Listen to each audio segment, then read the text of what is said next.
Hey, what is going on YouTube? Welcome back to the channel. I am super happy and excited to see all of you today. Man, it is a very hot day here at the shop. As you can see, I am in one of my storage units. I'm actually in my newest unit that I am currently filling out with a bunch of inventory. Mainly it has old stock inventory and some hard goods, but I also have a little workshop set up in here and a nice table so I can pack up orders because, well, as you can see behind me, I am busy shipping today. But man, it is a hot day today in the shop. It is almost 100 degrees out, which is insane. And this unit I am working out of is almost like a tin shed. It really conducts the heat inside, but nonetheless I have to get shipping done, and well, it's just a part of my job. I almost treat it like hot yoga or something. I don't know, but it is super hot, but I'm still getting a bunch of shipping done. I have about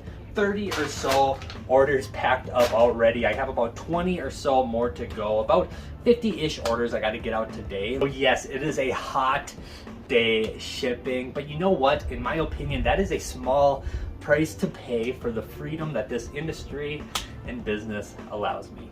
But that is not the point of today's video. See, in today's video, I'm actually going to address a subscriber question. And this question came from VB Deals, and it's a super good question that I don't think I have addressed very well on this channel so far. I'll leave a screenshot right here so you can actually read the comment in its entirety. But VB Deals brings up a very good point, and it's something I would like to address with you all in today's video. Now, VB brings up a super good question, and it is that why do I list items at a certain price point but end up accepting a lower offer? Why don't I just list them at the lower price point if I know that that's probably what they're gonna sell for? Now, it is a super good question, and it is actually an intentional strategy of mine to produce a lot more sales and a lot more income for my business. So that's what I'm going to unpack in today's video, this strategy that I use to produce more sales and income, like I said, and I'm going to address this question in its entirety. But before I jump into the meat and potatoes of today's video, I just want to introduce myself super quick. For all the people who are new to this channel, my name is Jacob, and I'm a full-time online reseller, and I've been using this YouTube channel to document the day-to-day growth of my business. See, I think it's going to be really cool looking back on this channel like 5 years from now, seeing the little incremental growth of my business. I'm here to help you grow and learn along the way as I try to build my business into something super special one day. So come along for the journey. It should be super fun. And to all the people who have been supporting the channel thus far, thank you. I truly appreciate it. All the comments and the likes and the subscriptions. You guys are literally the best, and you make me want to improve each and every day. So that's who I am. My name is Jacob. Welcome to the channel. I'm super happy to have you. Let's get into today's video. Okay, so why might I list an item for higher than what I actually think it's worth on the resale market? Okay, now the primary reason and the short answer of why I list items for sometimes higher than what I actually think they're going to sell for on the market is because I like price flexibility with my business. Okay, so what do I mean by price flexibility? Well, let me explain it to you using the retail model. See, my business, I resell stuff online. I use the retail model to grow my business. I like to look at my business as just a digital or online retail store. And well, I have taken a lot of the cues from the playbooks of big box store retail brands and translated them to fit my business, and price flexibility is simply one of them. So think of any big box retailer off the top of your head, you know, whatever, Target, Walmart, Amazon, even local grocery stores. They all do this same thing that I like to term price flexibility. For example, let's say you walk into your local, I don't know, shoe store. What's a chain shoe store? Famous Footwear, I think that's one.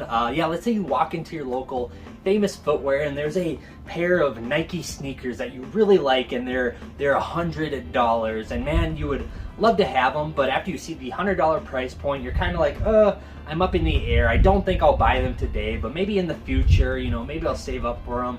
I don't know, something like that. You like them, but the price is just a little too high for your liking. Now let's say you walk into the same shoe store 2 weeks later and that same pair of Nike shoes is on sale, 25% off. The same pair of shoes is now $75 and something clicks with you and you're like, hey, that is a more attractive price point. I'm gonna buy these shoes today.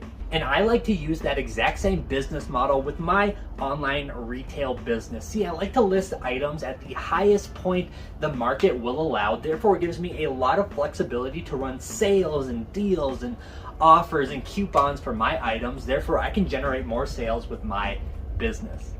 Okay, so how does this actually apply to my business in the real world? Well, I just took this pair of boots off the shelf, for example. So this is a pair of Justin cowboy boots. Very nice pair of leather cowboy boots. Now this pair specifically retails for about $150 brand new. Now I only paid $7 for this pair of boots, so you're already starting to see that there is a lot of price flexibility with an item like this. The difference between what I paid for these boots, $7, and the retail price of $150 gives me a lot of wiggle room. In my business model, I like to shoot for 10 times what I paid for an item. Therefore, my end goal is to sell this pair of boots for $70. And while price flexibility is a great tool that will allow me to do this. So for example, this pair of boots retails for $150. Now when I list this pair of boots, I want to list it for well below that price point to already give my customers a good deal on a quality pair of boots like this. Say I list this pair of boots for, I don't know, $80 or $90, because like I said, I already want to give my customers a good deal on a quality pair of boots like this. Now if I want to get $70 out of this pair of boots, that $80 or $90 price point already gives me $10 to $20 worth of price flexibility. Because let's say I have somebody really interested in this pair of boots and I have them listed for, I don't know, $90, but that price point is just a tad too much for them. I could go send them an offer for $70. Now they feel like they're getting a super good deal because the original price of these boots is $150, and well, that's a win for them. And on my end, I only paid $7 for them, and now I sold them for 10 times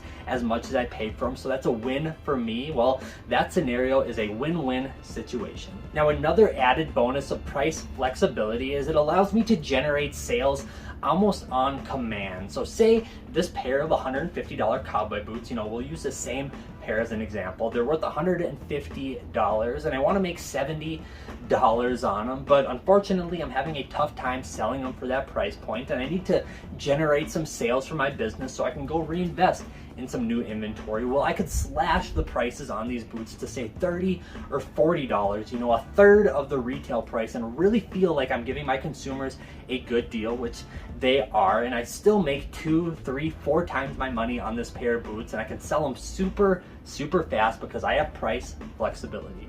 Price flexibility has become a super important part of my business, and honestly, it's generated a ton. And when I say a ton, I literally mean thousands and thousands of sales, because not only does it allow me set expectations with my customers, I can run deals and sales and provide coupons. It's also a great tool to move on from items super fast and maybe unload some overpriced or stagnant inventory. So there you go, that is price flexibility and how I use it to generate thousands and thousands of sales for my business. Thanks again to VB Designs for the great question. And if you have a good question that you would like me to answer in a future video, I'd love to hear it. Let me know in the comment section down below. So there you go, that is today's video. I hope you enjoyed it and I hope you all learned something along the way. But I better get back to shipping before I pass out from the heat. But until next time, I hope you all have a good rest of your day. Be good to one another, and I'll see you then.